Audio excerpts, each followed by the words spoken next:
दोस्तों, कोविड की लहर के बाद देश में एक बार फिर से सभी सेवाएं धीरे धीरे बहाल हो रही हैं। लोग लंबे समय से घरों में बंद थे, मगर अब कोविड की वजह से लगाई गई पाबंदियों को खत्म किया जा रहा है।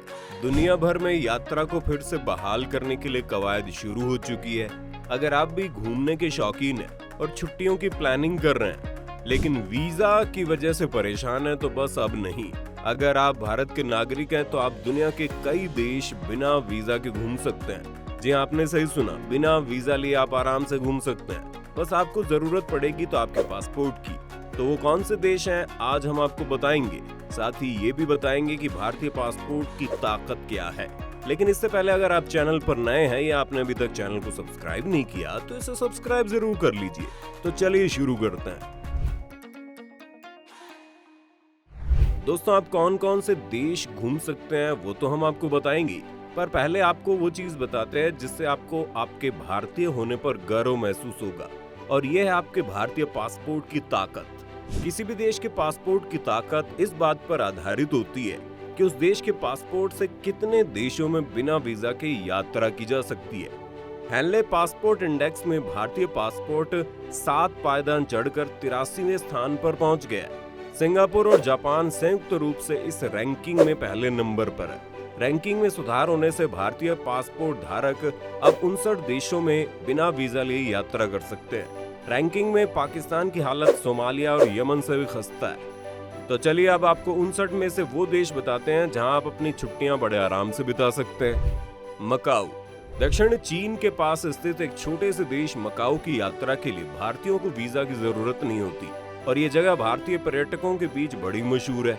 मकाऊ कैसीनो के शौकीन लोगों के लिए किसी जन्नत से कम नहीं है। यहाँ Macau tower, Senado square, Macau museum और कैथेड्रल जैसी सुंदर जगहें घूम सकते हैं, और यहाँ की नाइट लाइफ भी आपको रोमांचित कर देगी। बिना वीजा मकाऊ में आप 30 दिन तक रह सकते हैं। मालदीव। अब मालदीव को तो आप जानते ही होंगे। कोरोना काल के दौरान भारत के कई सेलिब्रिटी के लिए सबसे लोकप्रिय विदेश यात्रा में मालदीव ही था। मालदीव द्वीपों का देश है जो एक पर्यटन देश के तौर पर मशहूर है। बिना वीजा के भारतीय यहाँ 30 दिन तक रह सकते हैं। समुद्र किनारे आराम से वक्त बिताने के साथ ही आप शॉपिंग, रेस्तरां और खूबसूरत नजारों का लुत्फ आप मालदीव से सफर के दौरान ले सकते हैं। मॉरिशस। यहाँ आपको साफ सुथरे समुद्र के किनारे की खूबसूरत पहाड़ियाँ और इन पहाड़ियों के बीच से निकलती समुद्र की लहरें मॉरिशस की खूबसूरती में 4 चांद लगाती मिलती है। आप मॉरिशस जब भी जाएं, वहाँ के वाटर स्पोर्ट्स का मजा जरूर लें। यहाँ की 7 रंगों वाली जमीन बड़ी फेमस है।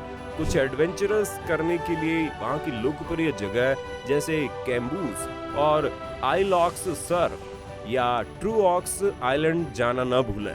मॉरिशस में पहुंचने के बाद आपको सबसे पहले वीजा दिया जाता है, जिससे आप 60 दिन के लिए वहां रह सकते हैं। इंडोनेशिया। अगर आपका भारतीय पासपोर्ट बना हुआ है तो आपको इंडोनेशिया घूमने के लिए वीजा की टेंशन लेने की जरूरत ही नहीं है। यहाँ आप बिना वीजा के 1 महीने रह सकते हैं। इंडोनेशिया में लोगों की पहली पसंद बाली होती है। ये सबसे शानदार द्वीपों में से एक है। बाली में सैर करने के अलावा आप इंडोनेशिया में हरे भरे पहाड़, समुद्री तट, वहाँ की जगमगाती मार्केट का भी मजा ले सकते हैं। कई लोगों को एडवेंचर करने का बड़ा शौक होता है। वो वाटर स्पोर्ट्स के लिए आप पापुआ आइलैंड जा सकते हैं। लोम्बोक, टोबा लेक और कोमोडो द्वीप भी एक बार जरूर घूमने जाइए। बारबाडोस। बारबाडोस देश प्रकृति की गोद में बसा एक खूबसूरत देश है। ये देश प्रशांत महासागर के पश्चिमी हिस्से में कैरेबियन द्वीप पर मौजूद है। यहाँ आप 90 दिनों के लिए बिना वीजा यात्रा कर सकते हैं। पासपोर्ट इंडेक्स में इसकी रैंकिंग 21 है। ये देश अपने खूबसूरत बीचेस और ऐतिहासिक स्थलों के लिए जाना जाता है। ये कैरेबियन के सबसे लोकप्रिय और पसंदीदा पर्यटन स्थलों में से एक है। बारबाडोस को the land of flying fish के नाम से भी जाना जाता है। डोमिनिका। अगर आप छुट्टी पर शांति और सुकून चाहते हैं तो इससे शानदार जगह आपके लिए कोई हो ही नहीं सकती। सक्रिय ज्वालामुखी का देश डोमिनिका भीड़ भाड़ से दूर है। भारतीयों के लिए 180 दिनों के लिए वीजा ऑन अराइवल फ्री है। ये देश कैरेबियन सागर में स्थित है और पासपोर्ट इंडेक्स में ये 34वें नंबर पर है। यहाँ के ऊंचे ऊंचे पहाड़, बीच, झील और राष्ट्रीय उद्यान जैसे घूमने की कई जगह है। यहाँ का बॉइलिंग लेक काफी मशहूर है। साथ ही बीच के अलावा यहाँ जंगल सफारी का भी आप मजा ले सकते हैं। भूटान। भारत का पड़ोसी देश भूटान कई लोगों की पसंदीदा जगह बन चुका है। हाल ही में विराट और अनुष्का ने यहाँ आकर लोगों का ध्यान अपनी ओर खींच लिया। ऐसे में यहाँ पर आप बिना वीजा के जा सकते हैं। इस देश में जाने के लिए आपको पासपोर्ट या कोई और दूसरी वैध आईडी भी काफी है।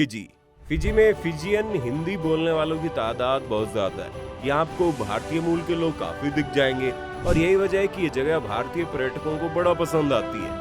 यहाँ आपको खूबसूरत रिजॉर्ट, अनोखे गांव और यहाँ के मेल भाव से रहने वाले लोग आपके ट्रिप को यादगार बना देते हैं। फिजी में घूमने लायक जगह है जैसे Suva forest park, Fiji museum, garden of sleeping giant आदि है। फिजी में पहुंचने के बाद आपको सबसे पहले वीजा दिया जाता है जो कि 120 दिनों के लिए वैध माना जाता है। नेपाल, अगर आप ऐसी विदेश यात्रा ढूंढ रहे हैं जहां खर्चा कम हो तो नेपाल आपके लिए एकदम सही जगह है। नेपाल की राजधानी काठमांडू है जो विश्व के प्राचीन शहरों में गिनी जाती है। नेपाल के पोखरा में आपको कई झीलें देखने को मिलेंगी। ये छोटा सा देश हिमालय के पहाड़ों से घिरा हुआ है जहां आप एडवेंचर से लेकर प्रकृति का भरपूर आनंद उठा सकते हैं। आप नेपाल में पशुपतिनाथ और मुक्तिनाथ जैसे ऐतिहासिक मंदिर देख सकते हैं। नेपाल का लुम्बिनी एक बौद्धिक स्थल है। यहाँ गौतम बुद्ध का जन्म हुआ था। नेपाल का पशुपतिनाथ मंदिर हिंदू धर्म का प्रमुख मंदिर है। नेपाल जाने के लिए आपको पासपोर्ट की जरूरत नहीं है और न ही वीजा की। भारतीय पर्यटक सिर्फ एक फोटो पहचान पत्र के साथ पूरा नेपाल घूम सकते हैं। अब दोस्तों, आपने वो देश तो देख लिए जहाँ आप बिना वीजा के घूम सकते हैं, लेकिन ऐसा नहीं है कि आप बिल्कुल फ्री हो। वहाँ पर आपको कुछ चीजों का ध्यान रखना पड़ता है। जैसे आप जिस देश में जा रहे हैं वहाँ भले ही वीजा की जरूरत ना पड़े, लेकिन अन्य नियमों का ध्यान रखना पड़ता है। आपको इस बात का ध्यान रखना पड़ेगा कि आप अपने वीजा फ्री ट्रैवल की वैलिडिटी से आगे न बढ़े। तय अधिकतम समय सीमा से ही वापस भारत आ जाएं। इंटरनेशनल ट्रैवल इंश्योरेंस एक अच्छा विकल्प साबित होता है। आप जिस देश में जा रहे हो वहाँ के कानूनों का पालन करना भी जरूरी है। साथ ही अपनी यात्रा सुरक्षा और वित्तीय जरूरतों को भी ध्यान में रखें। किसी भी तरह की आपात स्थिति में जरूरत पड़ने पर आप भारतीय दूतावास से संपर्क कर सकते हैं। दोस्तों, आप इनमें से कौन से देश में जाना पसंद करेंगे, हमें कमेंट में बताइए। अगर वीडियो आपको पसंद आई तो इसे लाइक और शेयर कर देना। चैनल को सब्सक्राइब करना बिल्कुल ना भूलें।